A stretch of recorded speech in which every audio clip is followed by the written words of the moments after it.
Sud Radio. Seul contre tous. 9h-11h. Philippe David.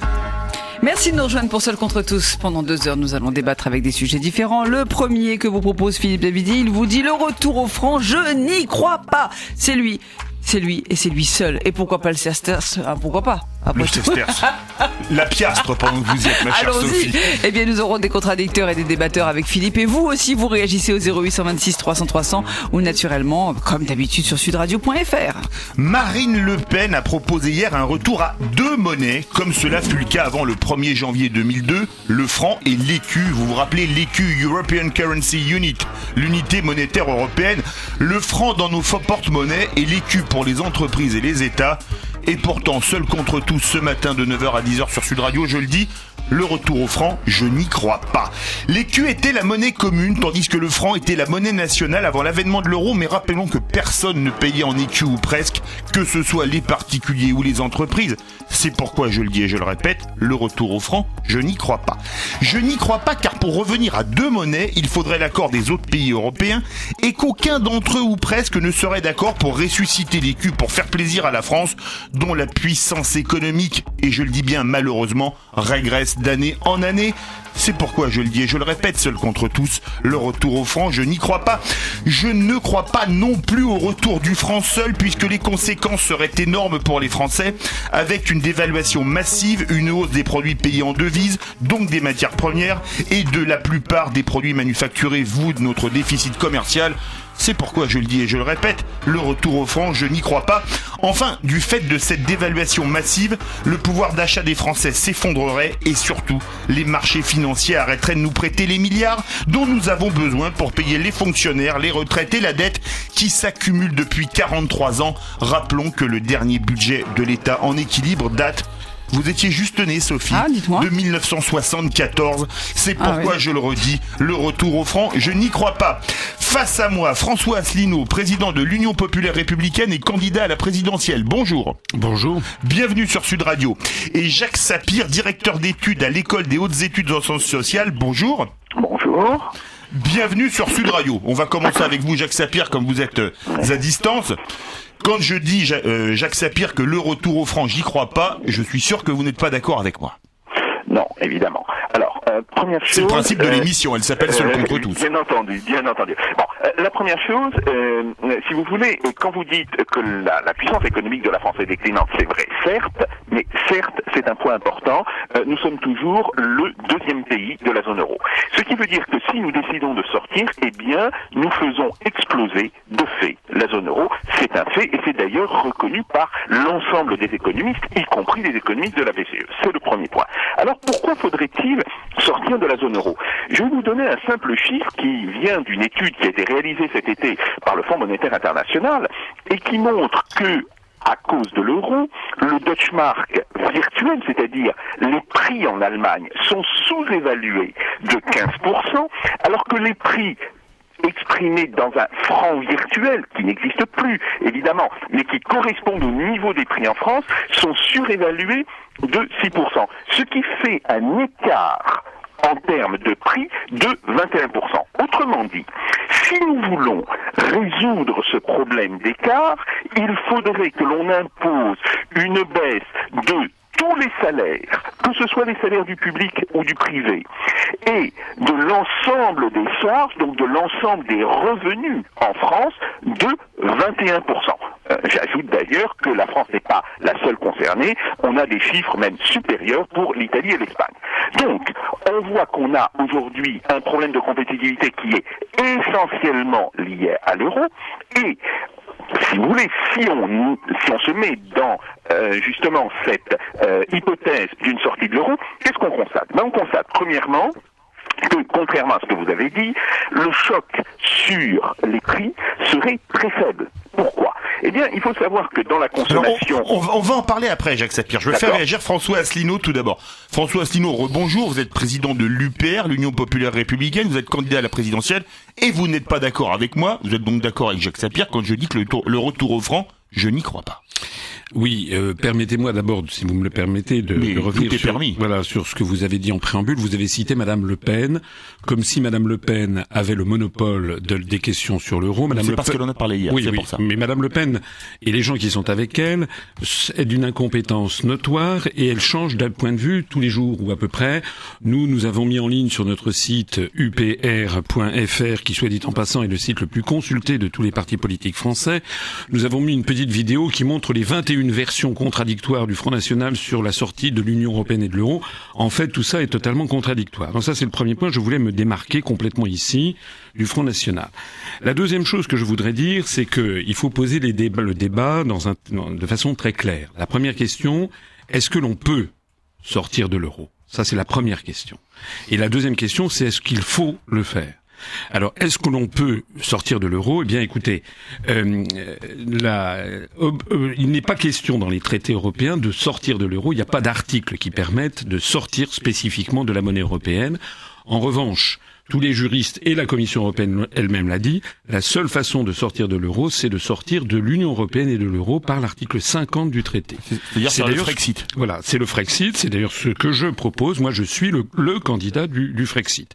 Donc, alors, le Frexit, c'est l'équivalent du Brexit. C'était Britain Exit. Voilà. C'est-à-dire le Royaume-Uni qui sort, Frexit, c'est France Exit. Voilà. Donc, moi, je suis le seul candidat logique, le seul candidat qui a une proposition parfaite, qui tient parfaitement la route du point de vue juridique. On peut sortir de l'euro à condition de sortir en même temps de l'Union européenne par l'intermédiaire de l'article 50. J'ajoute que l'on a eu une déclaration tout à fait sensationnelle il y a quelques jours qui n'a pas été suffisamment soulignée par la presse et qui a été une déclaration de monsieur Mario Draghi, qui est le président de la Banque centrale européenne et qui avait été interrogé par 2 europarlementaires italiens qui lui avaient demandé comment est-ce qu'il était possible de sortir de l'Italie de l'euro.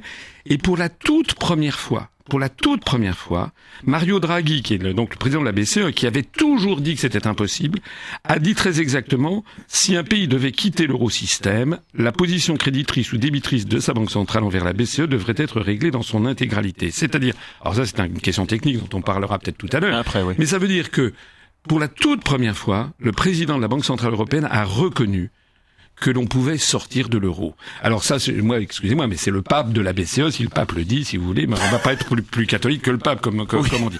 J'ajoute encore... tous les chemins ne mènent pas à Rome, mais à Francfort. Alors j'ajoute encore un dernier mot, si vous me le permettez. En réalité... énormément de grands économistes, notamment par exemple récemment Joseph Stiglitz, qui est un Américain prix Nobel d'économie, il a fait dans un grand journal américain qui s'appelle Fortune dans le 31 décembre 2016, donc il y a quelques semaines, il a publié un grand article qui dit 2017 sera peut-être l'année de l'explosion de l'euro. Donc, la première question que j'évoquais avec vous, on peut sortir de l'euro, ça n'est pas un tabou, c'est quelque chose qui est possible. Alors, il y a une deuxième grande question, c'est faut-il le faire? Je vais donner la parole à Jacques Sapir, on va échanger à 3, comme ça chacun peut échanger tour à tour. D'accord. Jacques Sapir, quand vous avez entendu, désolé François Asselineau, de parler de la proposition de Marine Le Pen de revenir à 2 monnaies, l'écu et l'euro, c'est quand même une utopie.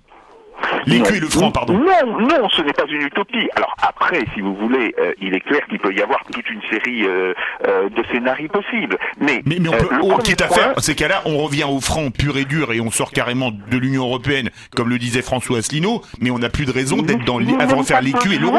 Si vous voulez, il n'est même pas besoin de sortir de l'Union européenne. Et là, si vous voulez, bien sûr, si on fait une lecture, si vous voulez, stricte des textes, évidemment, monsieur Asselineau a raison. Mais en réalité, on sait très bien en politique, et on en a eu de multiples exemples depuis une quinzaine d'années, à la fois dans les relations à l'intérieur de l'Union européenne, mais aussi dans les relations au sein de l'Union économique et monétaire, c'est-à-dire de la zone euro, que les traités sont interprétables. Et si vous voulez, comme on sait qu'il y a des pays de l'Union européenne qui ne sont pas dans la zone euro, par exemple la Suède, on peut très bien imaginer que on dissolve la zone euro sans remettre en cause la présence de la France dans l'Union européenne. C'est une possibilité. Il est aussi possible qu'on décide de sortir de la zone euro. Mais je pense qu'il ne faut pas là mélanger les débats. Le deuxième point, c'est que évidemment, si la zone euro est dissoute, tous les pays vont retrouver leur monnaie.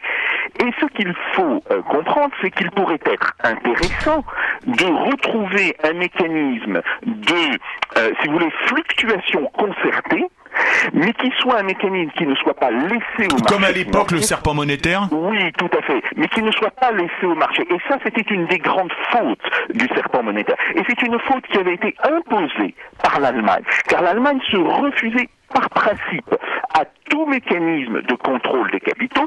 Donc, si on entre dans un mécanisme de fluctuation contrôlée, alors à ce moment-là, tous les ans, on va dire, voilà, votre pays a connu une forte hausse de la productivité par rapport aux autres pays, car il faut toujours considérer ça par rapport à d'autres pays.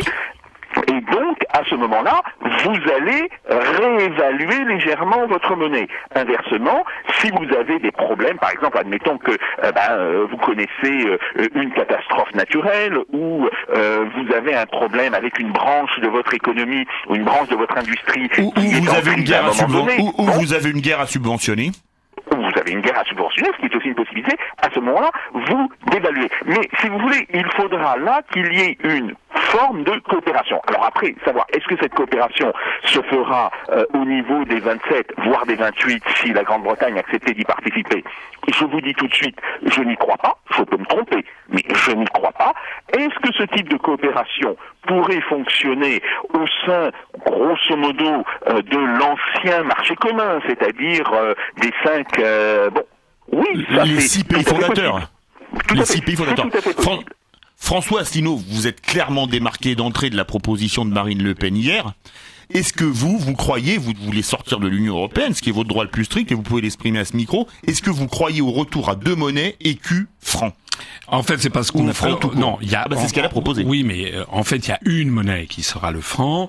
Et comme le disait à l'instant Jacques Sapir, on peut toujours imaginer qu'il y ait des systèmes qui permettent d'encadrer les fluctuations monétaires. Alors on appelle ça serpent monétaire à l'époque. On appelle ça serpent monétaire, on appelle ça écu, on appelle ça comme on veut, mais c'est pas une monnaie. En fait, la monnaie, c'est-à-dire une créance sur la banque centrale, c'est une seule monnaie, ça sera le franc. Il y a quelque chose qui me sépare de Jacques Sapir, c'est que Jacques Sapir est un économiste. Moi, je suis un responsable politique et je sursaute quand j'entends quelqu'un qui dit que les traités sont interprétables. Non, les traités ne sont pas interprétables. Moi, je suis candidat à l'élection présidentielle. Ils le sont quand même un petit peu. Attendez. Ils le sont quand même un petit peu. Pour changer les traités européens. Non, mais pour une fois, je vais prendre la défense, même si je suis seul contre tous d'un de mes invités. Regardez. La France n'a jamais respecté les 3% imposés par le traité de Maastricht, et pourtant on n'a pas été exclu de l'Union Européenne. Donc la preuve que les traités sont quand même quelque part. Allez, on peut jouer un peu avec. Oui, mais les traités, les critères de Maastricht ne sont pas inscrits dans les traités. C'est un document à part. Donc moi je parle des traités. Un traité, c'est du sérieux. Il y a le droit international qui est derrière. Vous avez la Cour de justice de l'Union Européenne qui fait respecter les articles des traités, et au-dessus de la Cour de justice de l'Union Européenne, vous avez la Cour internationale de justice. Pour changer les traités, il faut l'accord des 28 États membres de l'Union européenne, y compris ceux qui ne sont pas d'ailleurs dans la zone euro. Or, il est absolument pas du tout évident qu'on aura l'unanimité des États pour accepter que d'un seul coup on dissolve la zone euro. Ça n'est pas vrai. C'est tout à fait peu vraisemblable même. Donc, moi je dis que la seule façon de sortir de l'euro, c'est de sortir de l'Union européenne et de l'euro de façon unilatérale, parce que ça c'est juridiquement parfait. J'ajoute que c'est un problème de droit constitutionnel français. Moi, je suis candidat à l'élection présidentielle. L'article 5 de notre Constitution dit que le président de la République est le garant du respect des traités. Donc moi, quand je vois des candidats comme Madame Le Pen ou comme Monsieur Mélenchon qui nous expliquent, ou Monsieur Montebourg, jadis... Enfin, il est plus candidat. Oui, il est plus candidat. Ah oui, mais attendez, il a eu beaucoup plus la parole que moi sur les grands médias. Et tous ces gens-là qui nous expliquent qu'on va désobéir aux traités, piétiner les traités, non seulement ils veulent violer le droit international, mais en plus de ça, ils veulent violer la Constitution. Je me permets de dire ici aux auditeurs, quelle confiance pouvez-vous faire à Madame Le Pen, à Monsieur Mélenchon, à des candidats qui vous expliquent froidement que de toute façon, ils vont piétiner le droit international et ils vont piétiner la Constitution française. Mais alors, s'ils sont capables de piétiner ces textes les plus sacrés, alors leurs promesses électorales, ils les piétineront encore plus. Moi, je suis quelqu'un qui respecte toujours à la fois le droit et aussi les promesses. Mais j'espère qu'on va aussi parler, sur l'intérêt de sortir de l'euro. On a 1 heure, donc on va avoir le temps d'échanger et de discuter. Jacques Sapir, brièvement, est-ce que vous avez parlé du noyau, allez, on va appeler ça le noyau fondateur, les 6 pays fondateurs, la France, l'Allemagne, l'Italie et le Benelux. Est-ce que vous croyez que les autres pays seraient prêts à accepter un retour à l'écu? Moi, je crois que personne ne le voudrait, ou presque. Bon, si vous voulez, à partir du moment où la France sortirait de l'euro, les autres pays n'ont pas le choix. Prenons le cas de l'Italie. L'Italie, évidemment, sera obligée de sortir de l'euro si la France en sort. Pourquoi? Parce qu'on sait très bien qu'une sortie de l'euro va entraîner une certaine dépréciation du franc. Alors, pas la grande dépréciation dont vous avez parlé. Là, je pense que vous avez tort. Mais on peut calculer qu'il y aura une dépréciation d'environ 10%, peut-être 15%. Comme la structure industrielle de l'Italie est assez proche de la structure française, à ce moment-là, elle ne pourra pas rester dans l'euro. Même chose pour l'Espagne. Et de proche en proche, très rapidement, on verra que l'ensemble des pays ont besoin de sortir de l'euro. Donc, il est absolument évident qu'à partir du moment où, que ce soit la France ou que ce soit l'Italie, un des grands pays de la zone euro décide de sortir, les autres seront obligés de sortir. Et à partir de ce moment-là, si vous voulez, il y a un problème de rationalité économique et politique. On va dire, bon, d'accord, on est sorti de l'euro, on a retrouvé notre flexibilité monétaire, ça nous permet d'ailleurs de faire des ajustements. Mais il vaudrait mieux que ces ajustements soient prévisibles, qu'ils soient organisés et qu'ils soient coordonnés. Je pense on va en parler, Jacques Sapir, parce qu'on doit faire, ma chère Sophie. Eh ben, la pause traditionnelle, évidemment. Nous parlons du franc, le retour au franc, je n'y crois pas. C'est ce que vous dit ce matin Philippe David en direct sur Sud Radio pour ce premier sujet de Seul contre tous. À vous de réagir, à vous de nous dire ce que vous en pensez. 0826 300 300 ou bien le sudradio.fr. À tout de suite. Sud Radio. Seul contre tous. 9h, 11h. Philippe David. On aurait pu chanter Monnaie, Monnaie, Monnaie ce matin, mais non. Je me rappelle une excellente émission le 31 décembre que vous animiez avec Bruno Dubois, ma chère Sophie, et la version de Plastique Bertrand, Mon nez, mon nez, mon nez, aurait mérité le passage au tribunal musical international de la Haye. Là, j'ai pas de doute là-dessus. Non, ça c'est sûr. Merci beaucoup pour le coup de pub. D'ailleurs, c'est en ligne, pas de souci. Une super émission. Ah merci, c'est gentil. Le retour du franc, je n'y crois pas. Eh ben, c'est comme moi, je ne crois pas au retour du liard dauphinois, parce que je suis iséroise, donc je parle du liard du Dauphiné. Eh oui. J'avais jamais entendu parler du liard du Dauphiné. Le liard du Dauphiné. Bon.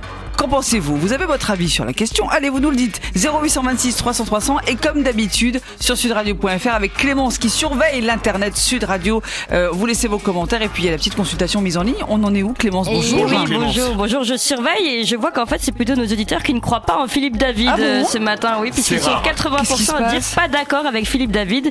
Eux, ils verraient bien le retour au franc avec pas mal de commentaires. Dagobert par exemple qui dit oui, on peut sortir de l'euro parce qu'aux dernières nouvelles, je n'ai pas voté pour un président européen, mais pour mon président de la République. Donc il n'y a pas de raison que la monnaie soit pas une monnaie de notre nation républicaine.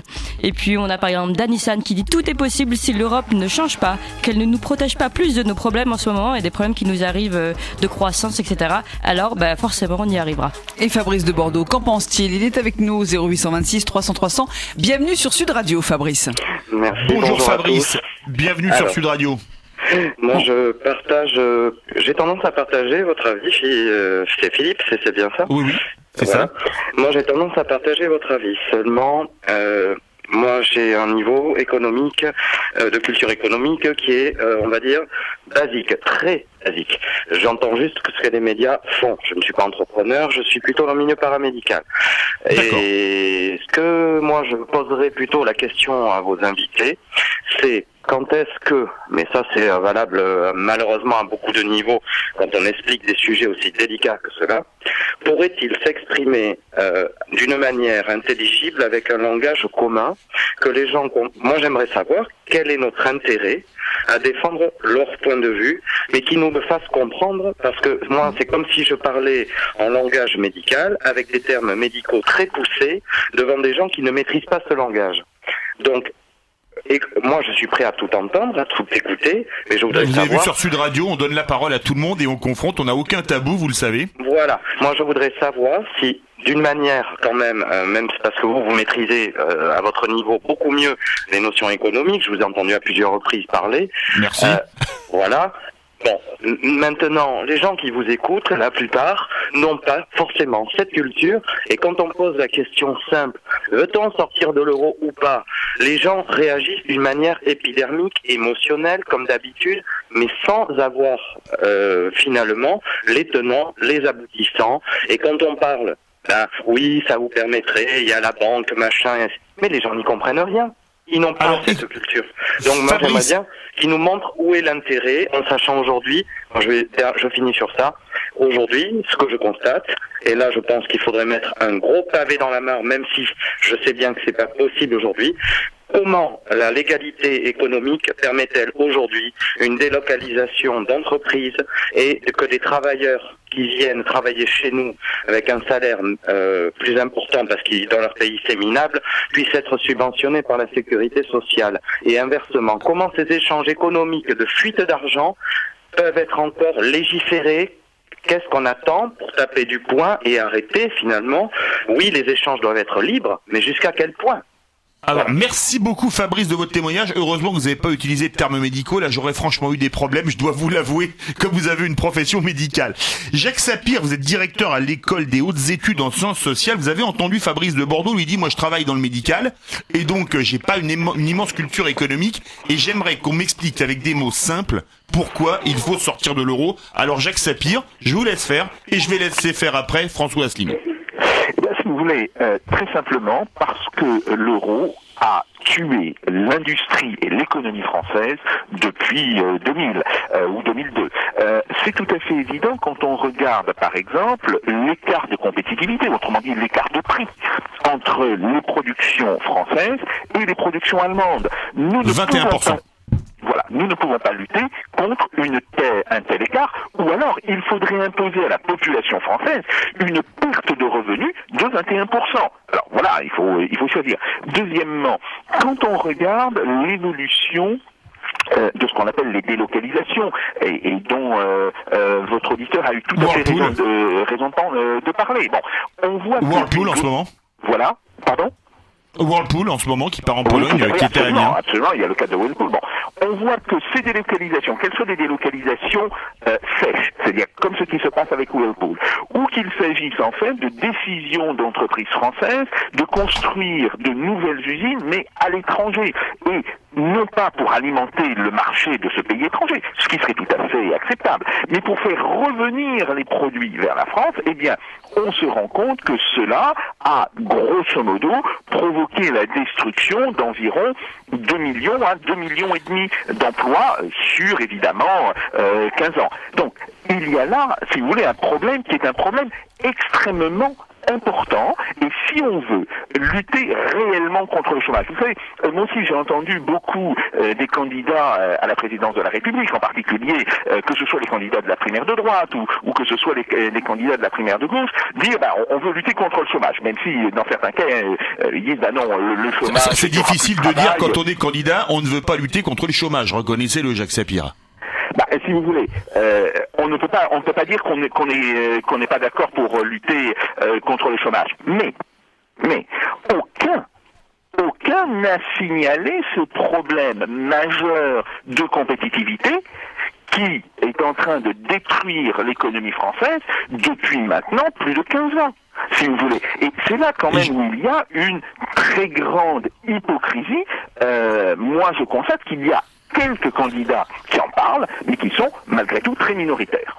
Eh ben, je vais faire réagir un candidat, François Asselineau, président de l'UPR et candidat à la présidence de la République. Vous avez entendu Fabrice qui dit, moi je suis dans une profession médicale, l'économie je l'ai pas étudiée, et alors moi je vais répondre, je vais essayer de répondre de la façon la plus claire possible et la plus simple à votre auditeur, parce que c'est vrai, il a raison, c'est pas toujours très simple à comprendre.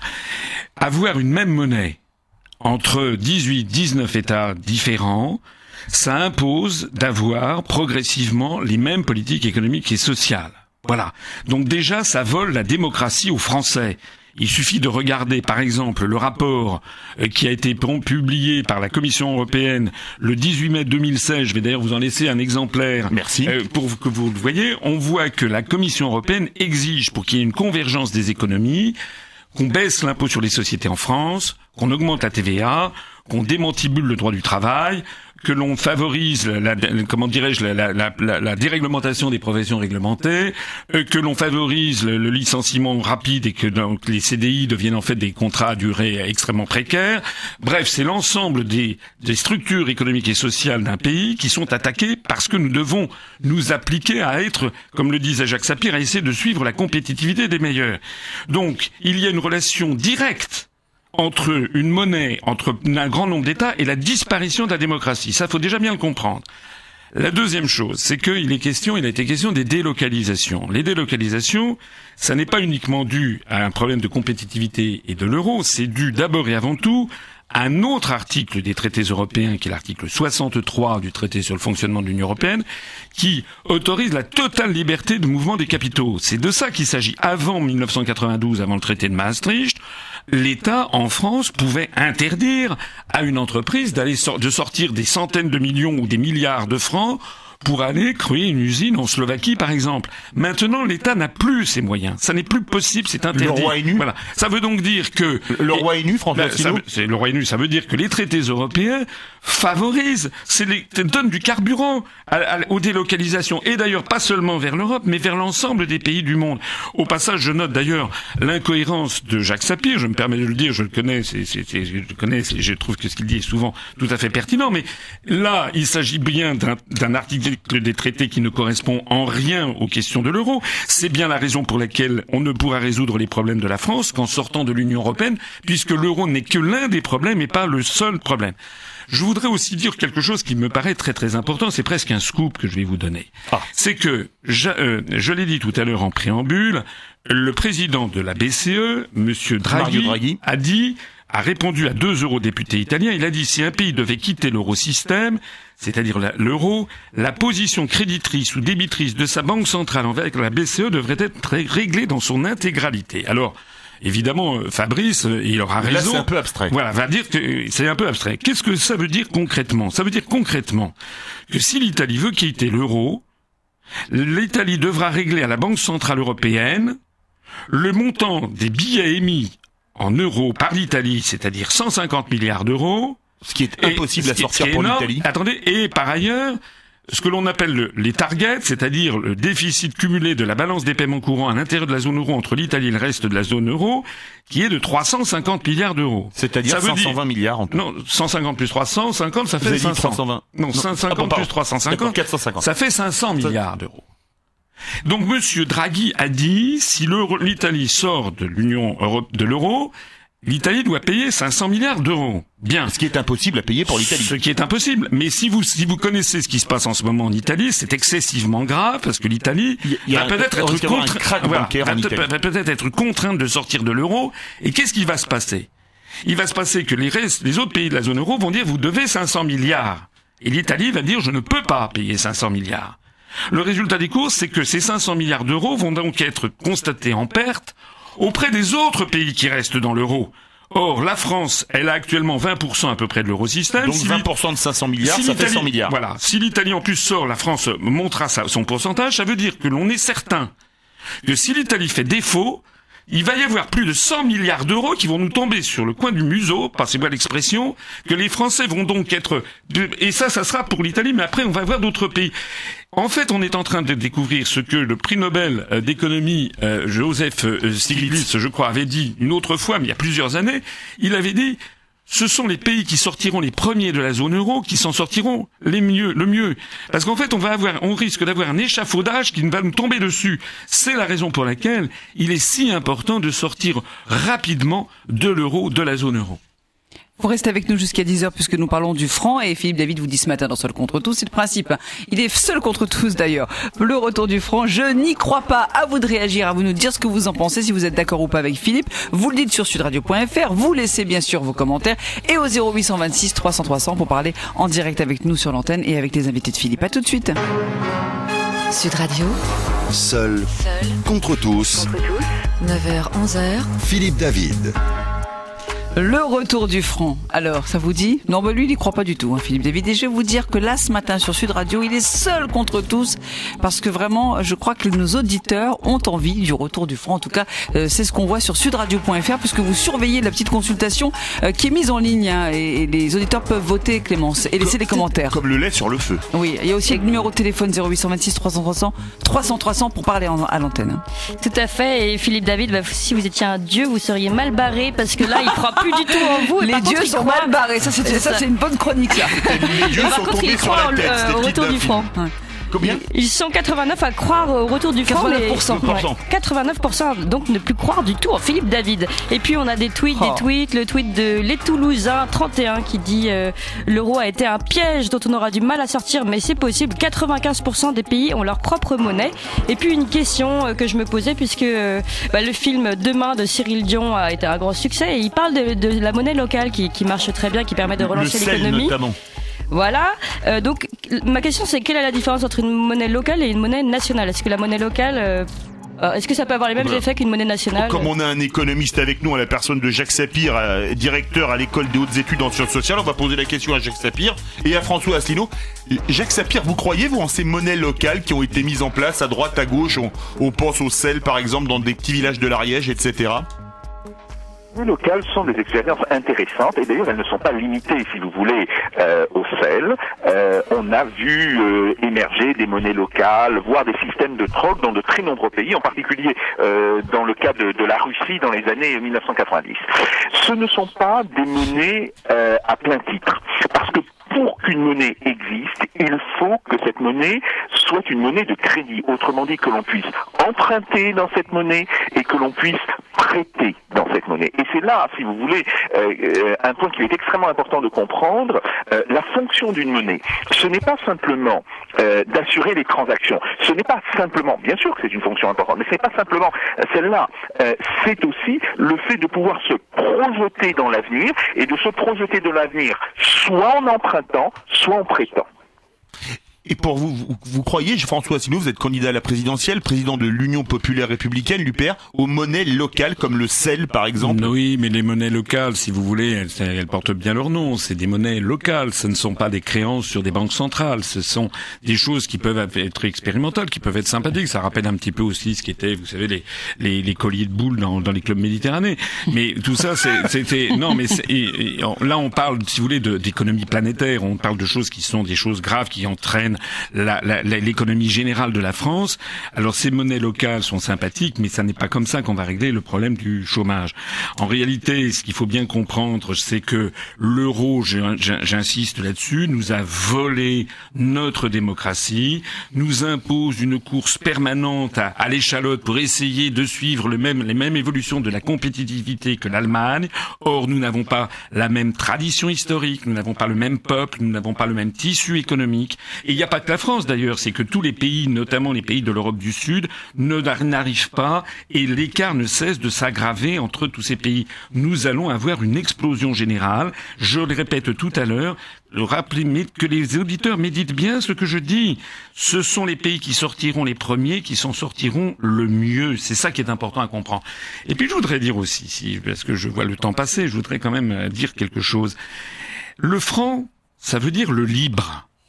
Le franc, absolument, ça veut dire le libre. Le franc, les Francs, c'était le peuple libre, voilà, à l'époque. Il a été créé la première fois en 1360 pour libérer le souverain français Jean le Bon, qui avait été fait prisonnier par les Anglais. Il y a eu Jean II, exactement. Jean II qui avait fait, il y a eu une collecte générale en France à l'époque pour payer la rançon auprès des Britanniques pour récupérer leur souverain.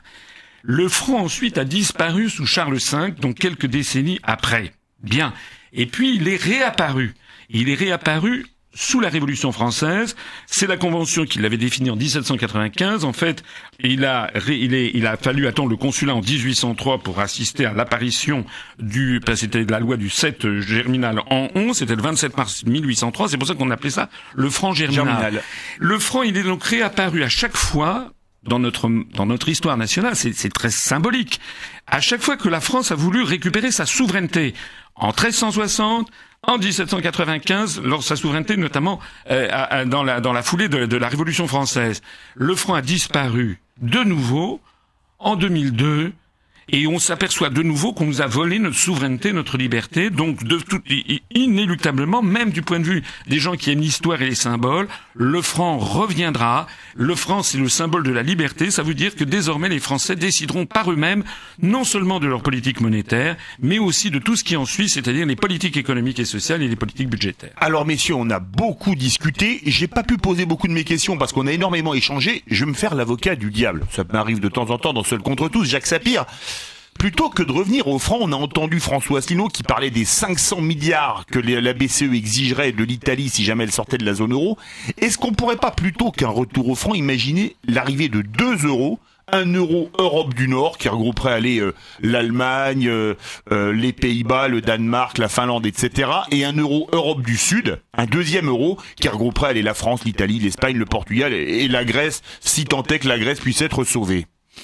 Alors, tout d'abord, je veux dire que je ne crois pas du tout en ce qu'a dit Monsieur Asselineau sur la question de la BCE. Pourquoi ? Parce qu'on sait très bien que, en réalité, ce sont des capitaux qui ont quitté un certain nombre de pays pour aller en Allemagne. C'est ça, en réalité, ce que mesurent les comptes Target, et en particulier la fameuse table Target 2, qui est très utilisée par les économistes. Et on voit très bien qu'à partir du moment où l'euro éclaterait, eh bien, tout simplement, on passerait la totalité de ces sommes par perte des profits. Ça, si vous voulez, c'est un premier point. Ensuite, il faut comprendre la chose suivante. Si on crée 2 euros, ça sera à la limite encore plus compliqué que de revenir à des monnaies nationales. Mais admettons qu'on se mette d'accord et qu'on le fasse. Vous me permettez, Jacques Sapir, 2 euros, l'euro Europe du Nord géré à Francfort, et puis tiens, je prends un exemple, l'euro Europe du Sud géré à Paris. Oui, tout à fait. Bon, je dis, ça sera en réalité encore plus compliqué à faire qu'une simple dissolution de la zone euro. Mais admettons qu'on puisse le faire. Je vous donne raison là-dessus, admettons qu'on puisse le faire. Qu'est-ce qui se passe ? Eh bien, à ce moment-là, c'est le pays qui est le plus puissant dans la zone sud qui va, d'une certaine manière, jouer le rôle que joue l'Allemagne aujourd'hui. Donc la France dans le cas de figure que je propose. Oui, mais ça veut dire que ça va encore plus aggraver la situation de l'Espagne, du Portugal, de l'Italie, de la Grèce, et donc le problème va se reposer, c'est-à-dire que ces pays vont se tourner vers la France et vont lui dire prenez des mesures pour nous aider. Donc, en fait, l'idée de séparer l'euro en 2 euros, ça va faire porter à l'économie française, à la France, le poids de l'ajustement sur une zone, poids qu'elle ne peut pas supporter. Et on voit d'ailleurs qu'aujourd'hui, l'Allemagne ne peut pas supporter le poids de cet ajustement parce que il y a un calcul économique qui est très simple à faire. Si on voulait que l'euro fonctionne, il faudrait que l'Allemagne distribue entre 8 et 12% de son PIB tous les ans aux autres pays de la zone euro. Dans ces conditions, l'euro peut fonctionner. Vous n'y croyez pas. Je vais faire réagir François Asselineau sur ma proposition parce qu'il nous reste 3 minutes à peine. François Asselineau, ma proposition éventuellement, allez, 2 euros. Euro Europe du Nord, euro Europe du Sud. Alors, je vais vous le faire en anglais, why not? Alors, d'abord, je maintiens le calcul que n'approuve pas. Donc vous n'êtes pas d'accord avec Jacques Sapir. Lui, il se pose dans l'idée d'une zone euro qui exploserait d'un seul coup. Tout le monde en sortira en même temps, mais rien ne l'assure. Moi, je pars du principe que l'Italie sort de la zone euro, comme il avait été question que la Grèce sorte de la zone euro, d'ailleurs en violant les traités. Donc c'est de ça qu'il s'agit. Évidemment, si tout explose d'un seul coup, là, c'est un autre cas de figure, mais qui n'est pas celui qui est actuellement privilégié. Alors maintenant, l'idée d'un eurozone nord, un eurozone sud, etc. Certains l'ont tenu. Oui, c'est vrai, vous avez raison. Je vois que vous vous intéressez bien au sujet du point de vue technique, vous avez raison. Mais moi, je dis... On essaye de travailler les sujets quand on fait des émissions sur Sud Radio. C'est vrai, d'ailleurs, je vous félicite parce qu'il est rare de trouver une émission comme celle-ci où on va un petit peu au fond des choses sur l'ensemble de l'audiovisuel français sur un sujet d'une extrême importance. Moi, je dis, il y a quand même un proverbe qui dit on ne stipule pas pour autrui, si vous voulez. C'est-à-dire que c'est très gentil de dire on va faire ci, on va faire ça, mais encore faudrait-il que les autres soient d'accord. En réalité, on ne peut pas comprendre le drame de l'euro si on ne comprend pas une chose qui est connue depuis de toute l'histoire monétaire du monde, qui remonte même, il en est même question, la première fois qu'il en est question, c'est dans la Bible, c'est dans le premier livre des Maccabées, dans le chapitre 15, et qu'il est question d'une notion fondamentale, c'est qu'une monnaie, c'est un peuple. Une monnaie, ça impose qu'il y ait un sentiment de solidarité naturelle entre les gens qui utilisent la même monnaie. Ce que certains économistes au XXIe siècle, ont appelé une zone monétaire optimale. C'est-à-dire qu'effectivement, Jacques Sapir a raison quand il dit que pour que la zone euro, il faudrait que l'Allemagne accepte continuellement de faire des transferts financiers vers les pays du Sud. 12% du PIB. Mais ça, ils ne l'accepteront pas parce que les Allemands n'ont pas de solidarité naturelle avec les Grecs, par exemple, et réciproquement. En France, par exemple, le franc est une zone monétaire optimale parce que il est naturel, il est perçu comme naturel, par exemple, que les gens qui vivent dans les zones les plus riches de France procèdent à des transferts sociaux et financiers réguliers vers les zones les plus pauvres. Ça s'appelle une zone monétaire optimale. On aurait pu parler encore au moins une heure. Merci beaucoup François Asselineau, président de l'Union populaire républicaine et candidat à l'élection présidentielle. Merci beaucoup Jacques Sapir, directeur à l'école des hautes études en sciences sociales. Alors est-il toujours seul contre tous, notre ami Philippe David, le retour du franc? Je n'y crois pas. Clémence sur sudradio.fr. Il n'a fait que d'évaluer pendant toute l'émission et nous sommes à 88% pas d'accord avec Philippe David. Non, je suis remonté, j'étais à 89 tout à l'heure. Ah bah non. Ah si, j'étais à 89. Donc j'ai réévalué. De peu, mais réévalué. Comme d'habitude, les chiffres, on leur fait dire ce qu'on veut.